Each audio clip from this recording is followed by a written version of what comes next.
Estímulos y rescates a nivel mundial tienen a la economía en un periodo de pausa o de gracia. Los osos se apoderaron esta semana de las acciones de las empresas de tecnología y sangraron mucho. Quédate hasta el final del video porque a propósito de las acciones tecnológicas sigue fuertemente el boicot a Facebook y quiero compartir contigo mi análisis y mi opinión.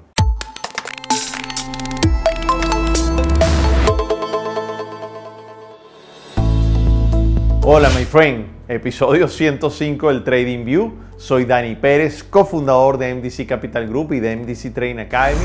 Debes suscribirte a este canal y activar la campanita.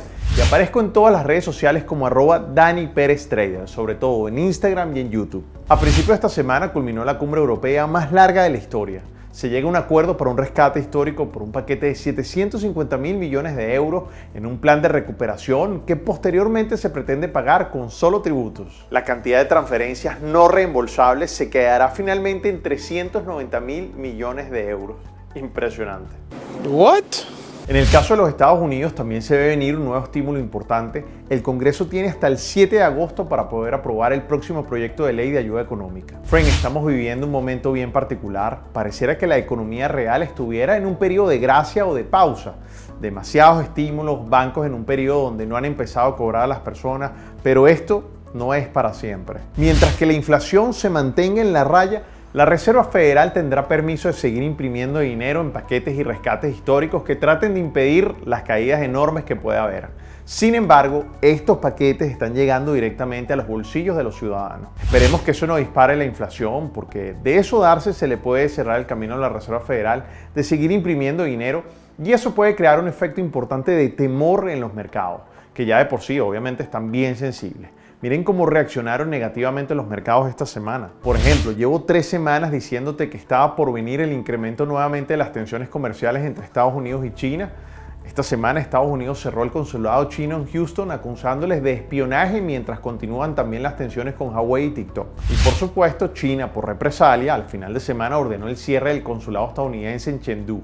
Como lo tenía previsto, también aumentó nuevamente la curva de solicitud de subsidio por desempleo dentro de los Estados Unidos. También aumentaron los casos de contagio y lamentablemente de muertos con respecto a la pandemia de forma diaria y ese aumento es realmente exponencial. Todo esto ayuda a romper la confianza en la recuperación del inversor en una semana donde las llamadas acciones tecnológicas FAN, es decir, Facebook, Amazon, Apple, Netflix y Google, incluso Microsoft, todas han estado soportando la recuperación de los mercados todo este tiempo, pero esta semana tuvieron caídas bien fuertes. Nada más el jueves, por ejemplo, Facebook perdió más de un 3%, Amazon menos 3.66%, Apple menos 4.55%, Netflix, que fue la que menos perdió, menos 2.5%, Google menos 3% y Microsoft menos 4.35%. Fue un día de caídas sumamente fuertes que muchos no se esperaban. Sin embargo, el oro y la plata capitalizaron esta semana y se dio ese movimiento alcista que tanto esperaba. Por ejemplo, el oro llegando al precio objetivo tan importante que les había compartido desde octubre del año 2019, pero esto tiene su causa y quiero explicarte cuál es. Pero si te parece, vamos a entender todo esto en la gráfica donde quiero compartir contigo todos los escenarios para esta semana que viene, donde estoy esperando una buena volatilidad para el futuro del S&P 500, del Nasdaq, del VIX, del petróleo, del oro, del Bitcoin y también te voy a compartir todos los precios objetivos.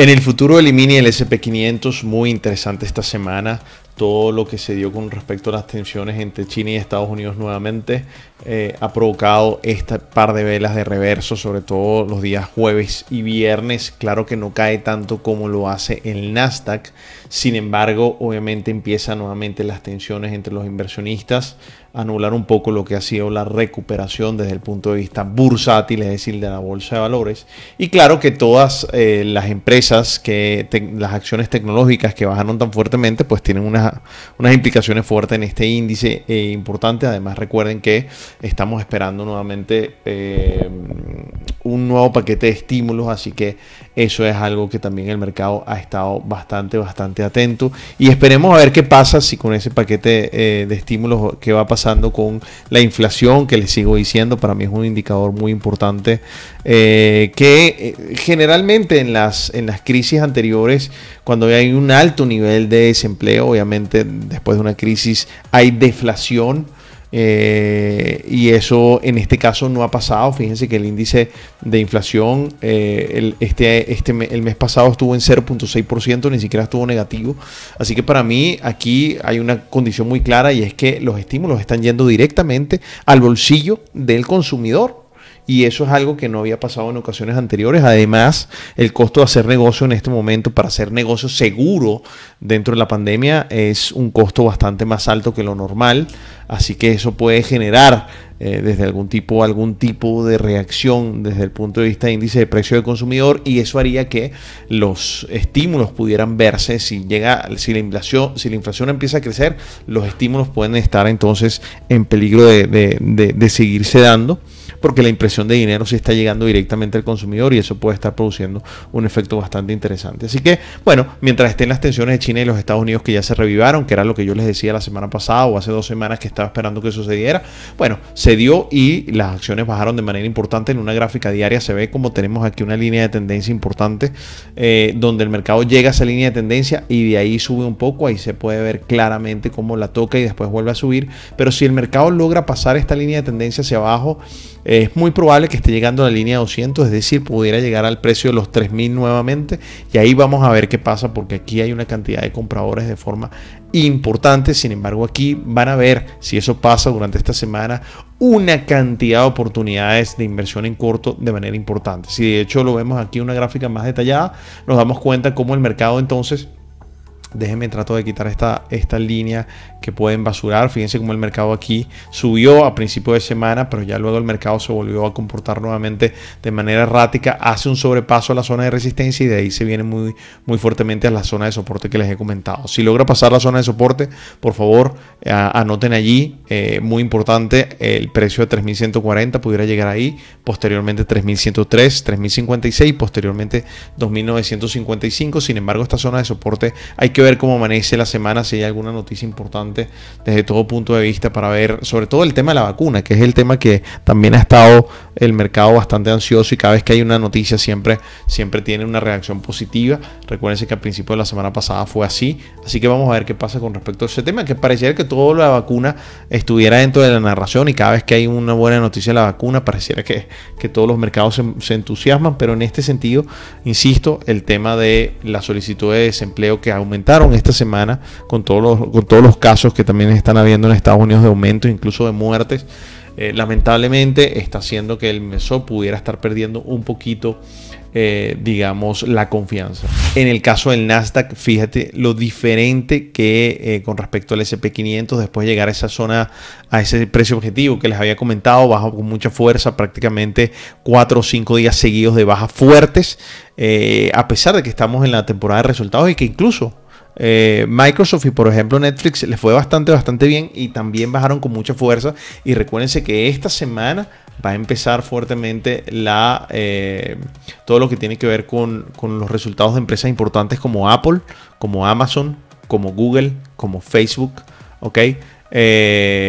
Incluso Samsung también, PayPal. Así que todas esas son importantes empresas de tecnología que vamos a ver qué desempeño entonces van a tener, o si esos resultados son capaces de revertir este efecto de sombra que está trayendo entonces nuevamente el tema de la guerra comercial. Si vemos una gráfica un poquito más detallada, nos damos cuenta cómo el mercado entonces llegó a esa zona que les había comentado, llegó aproximadamente al precio de los 10.300 y era una zona de soporte que la teníamos allí. Aguanta el mercado y vamos a ver si entonces va a ser capaz de que con esos resultados positivos logra subir nuevamente a la zona para estar claramente una consolidación bastante radical al momento de moverse. Y si no lo hace, probablemente esté llegando al precio de 9.787 y por qué no al precio de los 9.227, que es un precio para mí bastante importante en todo este tema. Pero en este momento hay que esperar cómo abre la semana, sobre todo estos resultados. Creo que el Nasdaq se va a mover bastante con toda la temporada de resultados que se va a dar esta semana, que está orientado simplemente en su mayoría a las empresas de tecnología. Si vemos aquí el índice de la volatilidad, fíjense cómo el mercado empezó a subir. Digamos el índice empezó a subir, obviamente con esa bajada fuertemente. Sin embargo, todavía estamos en la zona importante, así que cuidado, tiene que pasar. Aquí se forma una línea Aquí se forma una línea que acabo de dibujar. Fíjense que tiene que romperla para que sí se vaya con fuerza hacia arriba, y eso significa que el mercado se va a llenar de temor y muy probablemente entonces los índices vayan a bajar de manera importante. En el caso de petróleo, fíjense cómo tuvimos esa pequeña subida, sobre todo por los estímulos en Europa.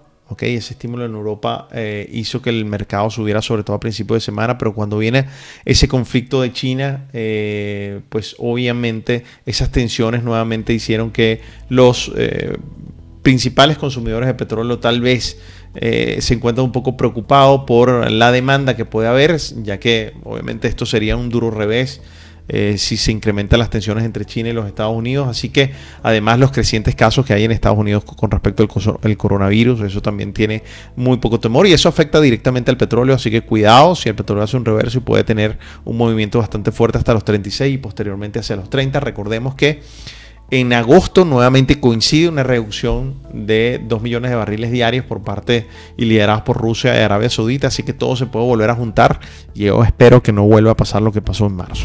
En el caso del oro, llegamos a nuestro precio objetivo, como se los habíamos comentado. Fíjense cómo el mercado respetó esta línea de tendencia importante y se impulsó para llegar al precio de los 1900, que llegó específicamente al precio de los 1903, 1904. Así que cuidado si puede venir aquí un retroceso simplemente para mayor continuación. Yo creo que el oro va a seguir subiendo, incluso la plata también. Fíjense cómo el mercado fue subiendo en el caso de los índices americanos, recuperando, pero el oro no perdió terreno.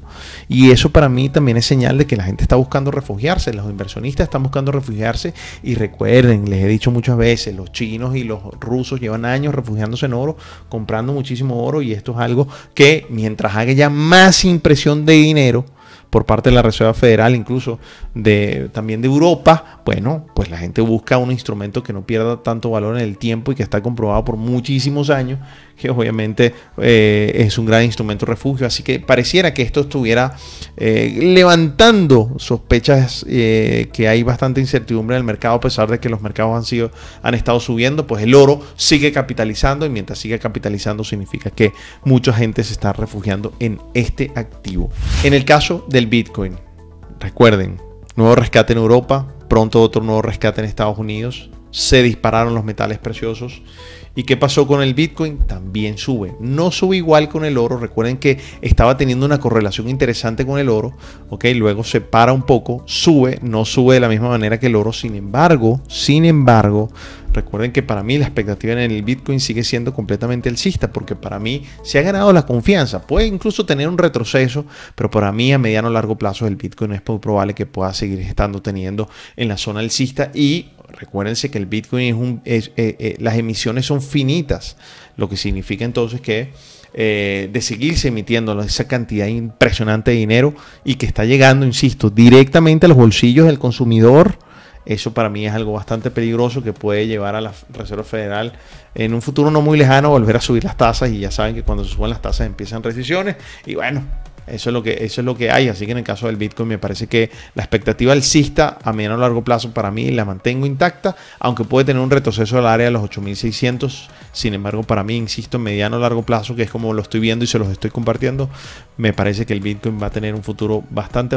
brillante. Con respecto al calendario de noticias, la verdad es que esta semana va a estar bastante cargada de datos económicos, como todos los finales de mes. Vamos a tener el lunes a las 8:30 de la mañana, antes de la operativa, 2 noticias importantes. Luego a las 10 el día martes, en plena operativa, la confianza del consumidor. Una noticia pues debería ser aquí roja o morada, porque es muy importante. El miércoles tendremos noticia a las 10 y a las 10:30 de la mañana. Luego tenemos las declaraciones del FOMC.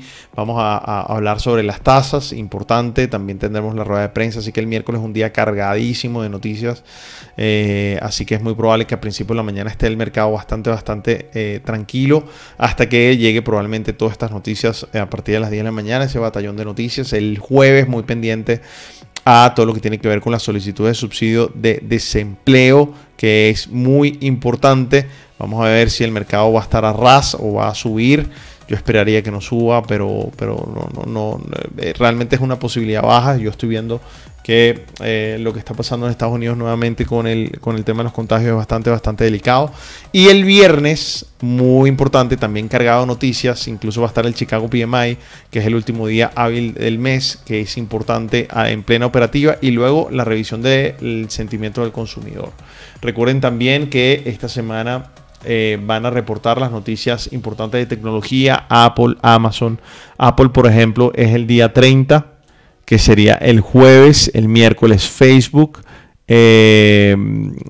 Google, como le decía, va a ser el 30, igual que Amazon y que Apple. Así que, bueno, interesante. Ese jueves va a ser un jueves candela, como lo llamo, porque fíjate que van a estar estas tres compañías tan importantes. Y bueno, el miércoles Facebook, que todos estamos muy atentos a lo que pueda pasar ahí. Obviamente no va a estar el efecto del boicot, que lo explico, que es importante, pero porque el boicot realmente empezó a partir de julio con fuerza. Así que bueno, interesante lo que está pasando ahí, y veremos qué está pasando con las tensiones, o qué va a pasar con las tensiones entre China y los Estados Unidos, que realmente está bastante candente ese tema.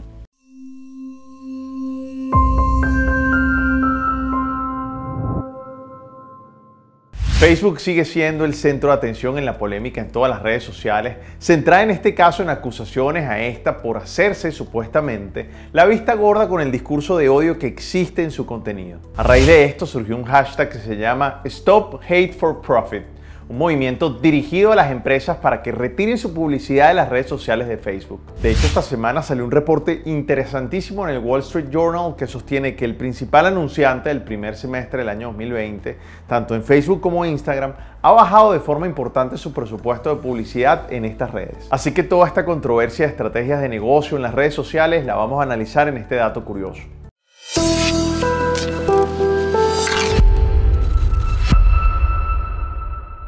Debido a la muerte del afroamericano George Floyd, de la cual les he hablado a ustedes varias veces, se generó una oleada de protestas mundiales contra el racismo y la brutalidad policial. Uno de los efectos importantes fue que a finales de mayo el presidente Trump realizó una publicación incendiaria en Facebook hablando sobre el envío del ejército a las protestas de Minnesota. La publicación puso a la compañía Facebook en una situación extremadamente difícil.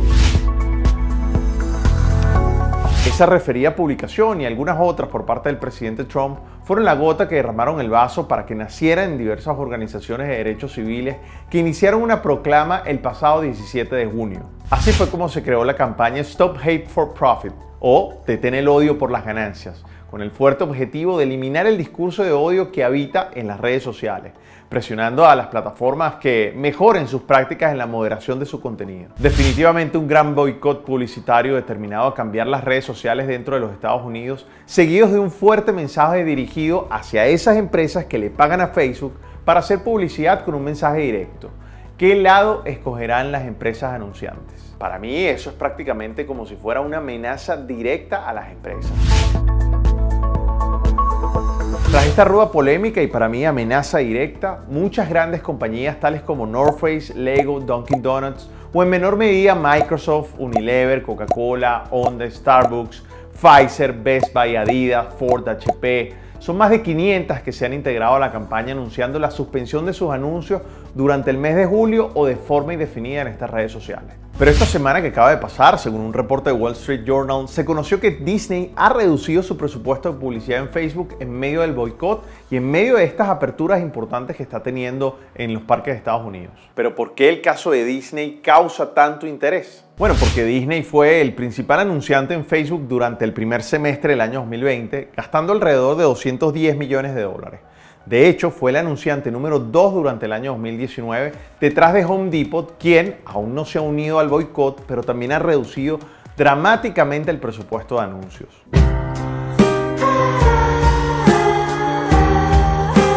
Ante toda esta situación, la vicepresidenta de Soluciones de Marketing Global de Facebook, Caroline Iverson, dijo que respetan la decisión de cualquier marca mientras ellos trabajan en eliminar el discurso de odio.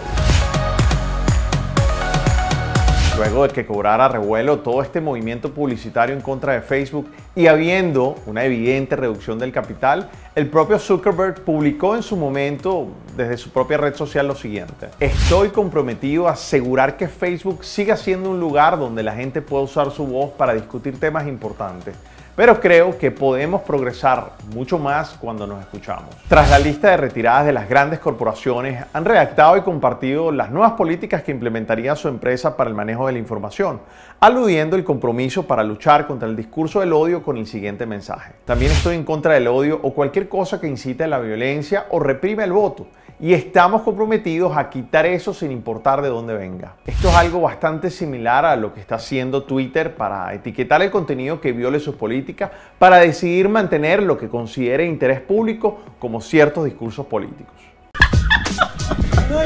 Facebook toma así una postura discrecional, tal vez diplomática, entre eliminar o no intervenir con el contenido en absoluto. Todo este boicot produjo un efecto impresionante en su momento, con pérdidas para Mark Zuckerberg aproximadamente de 7.200 millones de dólares, y las acciones de Facebook cayeron más de un 8% al principio del boicot. Sin embargo, fue recuperado a los pocos días e incluso volvió a alcanzar máximos históricos. Fíjense, esta es la gráfica de Facebook. Este fue la vela que produjo el comienzo del boicot. Pero fíjense cómo inmediatamente al día siguiente el mercado recuperó todo de manera fuerte, incluso marcando máximos históricos antes de este retroceso que está viendo esta semana en la bolsa. Así que fíjense que desde el punto de vista bursátil, si bien es cierto tuvo un impacto inicial, ya luego los mercados lo digirieron de manera racional y pudo recuperar sin ningún tipo de problema ese 8% que cayó sin ningún tipo de vacilación. Así que muy interesante, porque al parecer desde el punto de vista incluso bursátil el impacto de este boicot está siendo mínimo. Por cómo se va desarrollando todo esto, es poco probable que este boicot tenga un gran impacto financiero para la gigante de las redes sociales. Al final, según la revista Forbes, las 100 principales marcas en Facebook en el año 2019 probablemente generaron tan solo el 6% de los ingresos anuales totales. Bueno, considero que Facebook se está convirtiendo en un experto en lidiar con situaciones extremas, delicadas, como fue el caso, no sé si lo recuerdan, de la gran polémica desatada por su incidencia en las elecciones presidenciales de los Estados Unidos durante el año 2016. Friend, este es un buen caso de cómo cualquier mínimo factor en el entorno te puede afectar directamente sin estar involucrado. La mano invisible del mercado es la mejor reguladora del entorno y siempre es y será contundente. Friend, déjame un comentario abajo del video y cuéntame qué te pareció el contenido de este TradingView. Y no te olvides de darle like y compartirlo con un amigo que deba conocer esta información. Bueno, friend, soy Dani Pérez y me encuentras en Instagram y en YouTube como @DaniPérezTrader. Así que recuerda, nos vemos el próximo domingo en el próximo TradingView.